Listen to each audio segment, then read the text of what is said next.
Léo, je te passe la main ou la parole plutôt pour que tu puisses poser quelques questions que tu as sélectionnées. Elles sont nombreuses, donc le défi n'est pas simple pour que tu puisses voilà, proposer aux intervenants d'y répondre, tout simplement.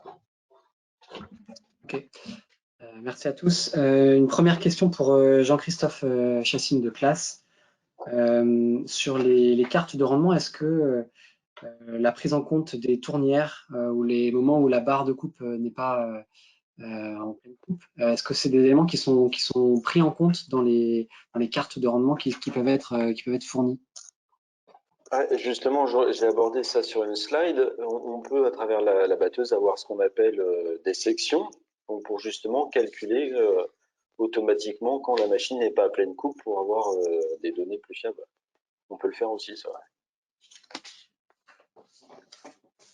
Okay. Est-ce qu'il y a d'autres cultures qui sont sur maïs? C'est disponible ces capteurs de rendement ou c'est que également, pareil, ouais. Oui. Toutes les cultures que peut récolter une moissonneuse batteuse, du moment qu'on a fait le point zéro et puis notre contre-pesée après, quoi. Très bien. Blé, colza, maïs, tournesol, soja, etc., etc., quoi. C'est Bruno là. Peut-être une question aussi qui émerge ensuite à la présentation de l'observatoire. C'est toujours une question pour Jean-Christophe. Une question sur la valorisation des données de rendement à l'international. Est-ce que la situation est à peu près la même qu'en France, ou il y a des pays peut-être qui ressortent plus? Pour rester sur l'Europe de l'Ouest, on va dire.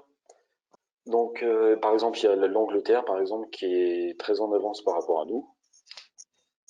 Où là, c'est plus des sociétés spécialisées qui ont mis en place un service en utilisant les données de rendement de l'agriculteur pour proposer de créer des cartes de modulation, que ce soit de densité de semis ou de fertile. Donc, comme ils avaient besoin de cette information-là, le service est plus développé, oui, qu'en France ou qu'en Allemagne, par exemple. Ouais. Évidemment, aux États-Unis, c'est beaucoup plus utilisé. C'est pas une surprise non plus, quoi. Toujours peut-être pour terminer avec Jean-Christophe, est-ce que les données qui sont collectées par les capteurs de rendement sur moissonneuse batteuse, est-ce que c'est des informations que vous récupérez à la classe et que vous valorisez d'une manière ou d'une autre à votre échelle, à l'échelle d'un pays ou même peut-être d'un continent, par exemple? Officiellement, c'est la propriété de l'agriculteur. Donc nous, ces données de rendement-là, on ne peut pas les voir, quoi. Tout simplement. Donc on a parlé de télématique pour être très, très transparent, en fait. Là, les batteuses qui sont en télématique, par exemple, envoient des données, mais cryptées, anonymes. Donc nous, ça nous permet d'avoir des données sur les machines, mais complètement anonymes. Donc classe, que ce soit Classe France ou le groupe classe, ne récupère aucune donnée de rendement. C'est vraiment la propriété des agriculteurs, des entrepreneurs, quoi. On n'a aucun moyen de voir les rendements des agriculteurs, quoi. Et surtout, on n'a pas le droit de les exploiter, quoi. D'accord. Bruno, tu as une... Oui, peut-être je peux embrayer sur des questions à l'attention de Michael sur les données qui ont été présentées. Déjà sur les indices de végétation, c'est du NDVI, mais est-ce qu'il y a d'autres indices de végétation qui sont proposés ou utilisés? Oui, pour d'autres applications, pour l'application sur les estimations de rendement à cette échelle-là, pour les grandes régions, on est uniquement sur du NDVI. Donc on gère dans la société d'autres indices, le LAI, etc. Mais dans le domaine de la prédiction, on reste sur du NDVI. Et après, il y avait quelques questions sur peut-être la manière dont ces données sont agrégées au niveau des surfaces ou des contours considérés. Est-ce que c'est une simple moyenne? Est-ce qu'il y a des agrégateurs plus sophistiqués? Bon, sans rentrer peut-être dans des détails qui sont confidentiels. Alors ça peut dépendre selon les paramètres météo ou de végétation, mais bien souvent on reste sur une agrégation médiane ou moyenne. Par contre, après, on a une grosse discrimination des pixels ou des zones qui sont sélectionnées. C'est plutôt là-dessus que l'agrégation en fait va devenir pertinente ou non. Donc, c'est vraiment, encore une fois, dans les masques de données qu'il y a un gros travail qui est réalisé. Pour rebondir, Michael, une question sur les images que vous utilisez, enfin les images des constellations que vous utilisez, Landsat, Sentinel. Est-ce que tu peux nous donner quelques éléments là-dessus? Ouais. Alors, pour les indices de végétation, on est sur MODIS.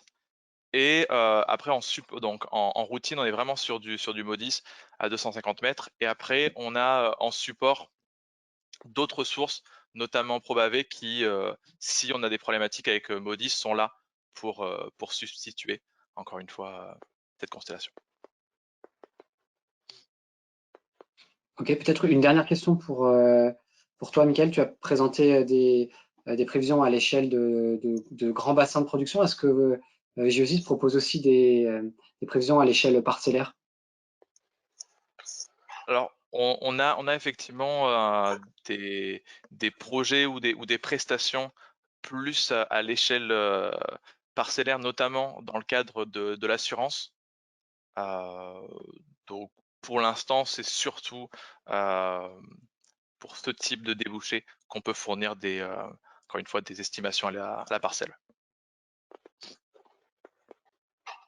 Ok, Très bien. merci. Peut-être je peux continuer, Léo? Vas-y, je t'en prie. Oui. Alors, une question à l'attention de Julien. Enfin, il y a beaucoup de questions. Il y a un peu de questions. On va essayer de les synthétiser pour être le plus exhaustif possible. Première question, c'est la transposition de l'approche. Si tu connais des exemples de transposition de l'approche que vous avez utilisée sur les manguiers, par exemple, à des cultures autochtones, pommes, raisins, poires, etc. Oui, sur Et les espèces si elle est tempérées. transposable selon toi. Oui, c'est ça. Et si elle est Oui, transposable selon toi. alors j'ai vu d'ailleurs la question sur le fait qu'il y a déjà des prototypes aussi qui existent sur les cultures tempérées. Donc en effet, il y a déjà des solutions qui sont proposées pour les agriculteurs qui sont dans des systèmes que j'appelle un peu intensifs, comparés aux systèmes agroforestiers ou extensifs qu'on peut trouver dans les régions tropicales. Ces systèmes ont une autre approche. En fait, ils sont plus liés à de l'agriculture de précision plutôt qu'à de l'acquisition de données. Nous, on a plutôt une approche d'acquisition de données pour estimer des rendements et les restituer pour constituer des bases de données. Quand on parle plutôt d'agriculture de précision dans les vergers tempérés, c'est vraiment des outils qui sont mis au point avec des capteurs qui sont déplacés dans les interrangs et qui font de la mesure très précise sur des points tous les 5 mètres ou alors voire même arbre par arbre. Donc là, il y a vraiment, on entre dans une autre approche qui est plutôt liée à l'agriculture de précision dans les vergers tempérés. Mais oui, il y a déjà des prototypes qui sont en cours d'élaboration dans différents. Donc il y a beaucoup d'Australiens, enfin des centres de recherche australiens qui travaillent là-dessus aussi. Aux États-Unis également sur la pomme, en viticulture aussi. Voilà.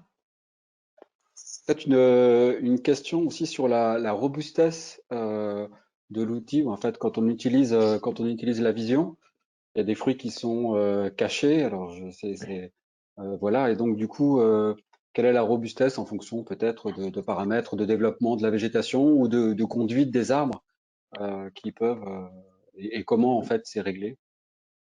Alors oui, il y a un effet occlusion. Donc il y a des arbres, des fruits qui sont cachés dans les arbres par les feuilles ou voire ils sont contenus dans le houppier.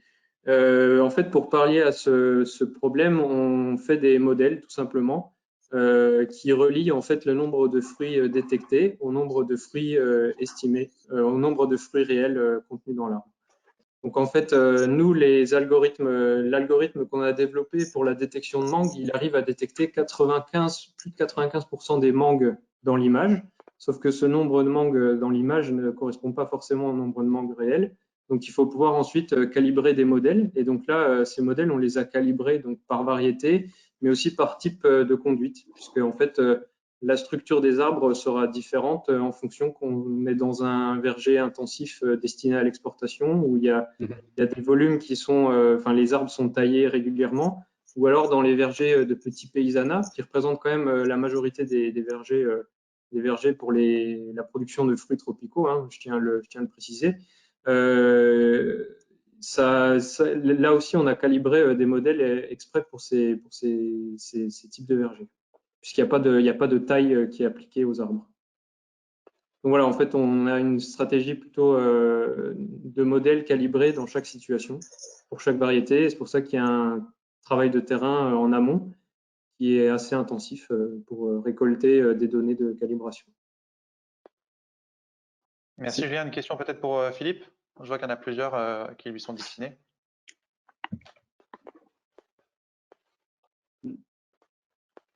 Peut-être oui, une question qui vient d'apparaître effectivement. Philippe, est-ce que tu évoquais le fait qu'à grande échelle, les prévisions étaient faites à partir de, à petite échelle, les prévisions étaient faites à partir de données mesurées sur le terrain, et que en cas de manquement quand il y avait peu de données terrain, tu pouvais utiliser des données de télédétection. Est-ce que tu peux nous donner quelques éléments sur les qualités des estimations qui sont obtenues en fonction de si tu as des données terrain ou si tu as des données de télédétection? Alors en fait, j'ai la question en direct. Oui, alors en fait, quand je parlais des données, c'est vraiment les données d'entrée qu'un agriculteur peut nous fournir dans un service de gestion de l'itinéraire technique. Hein. Donc c'est des choses quand même assez simples, hein, simplement sur l'implantation de la culture, comme la variété, la date de semis et la densité de semis, par exemple. Donc à partir de là, et puis bien entendu le type de sol de sa parcelle.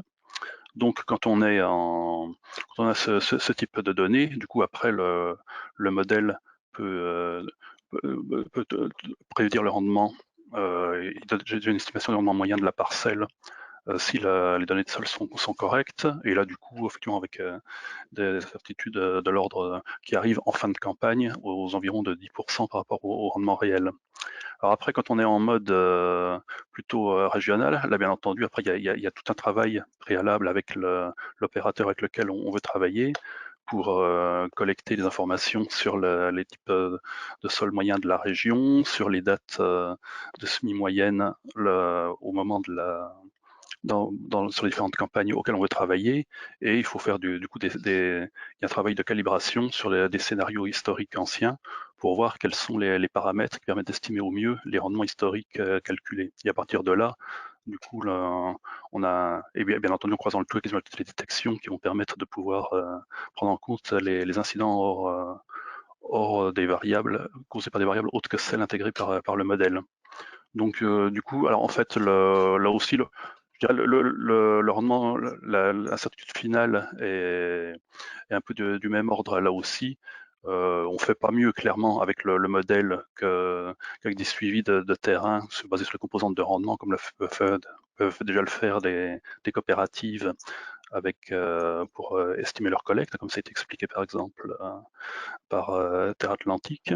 Par contre, l'intérêt, c'est qu'on a cet ordre de précision, je dirais d'ordre de 10% plutôt en saison. Et après, notre objectif, c'est un peu, en progressant en expérience avec nos partenaires, d'arriver à affiner encore plus la prévision de rendement en croisant les suivis de composantes de rendement et le modèle pour affiner les prévisions en fin de cycle.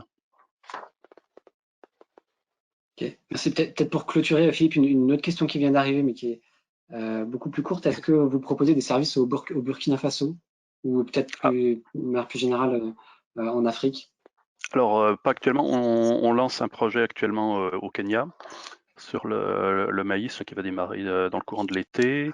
Sur le Burkina Faso, on n'est pas présent directement, mais on peut tout étudier. Hein, je suppose que la personne qui pose la question a peut-être une idée précise en tête, donc Oui. dans ce cas-là, qu'elle n'hésite pas à nous contacter. Tu auras le contact. On fera passer, je pense, de toute façon, l'ensemble des questions aux différents intervenants parce que, vous l'avez compris, hein, c'est extrêmement frustrant et pour vous et pour nous de ne pas pouvoir vous poser toutes les questions qui nous sont remontées. Elles sont très nombreuses, donc merci beaucoup à l'ensemble des participants et notamment, je me rends compte qu'il y a pas mal de participants d'Afrique et d'Afrique de l'Ouest. Donc c'est chouette de se rendre compte qu'on a un séminaire international virtuel et vous êtes encore près de 200 à être avec nous.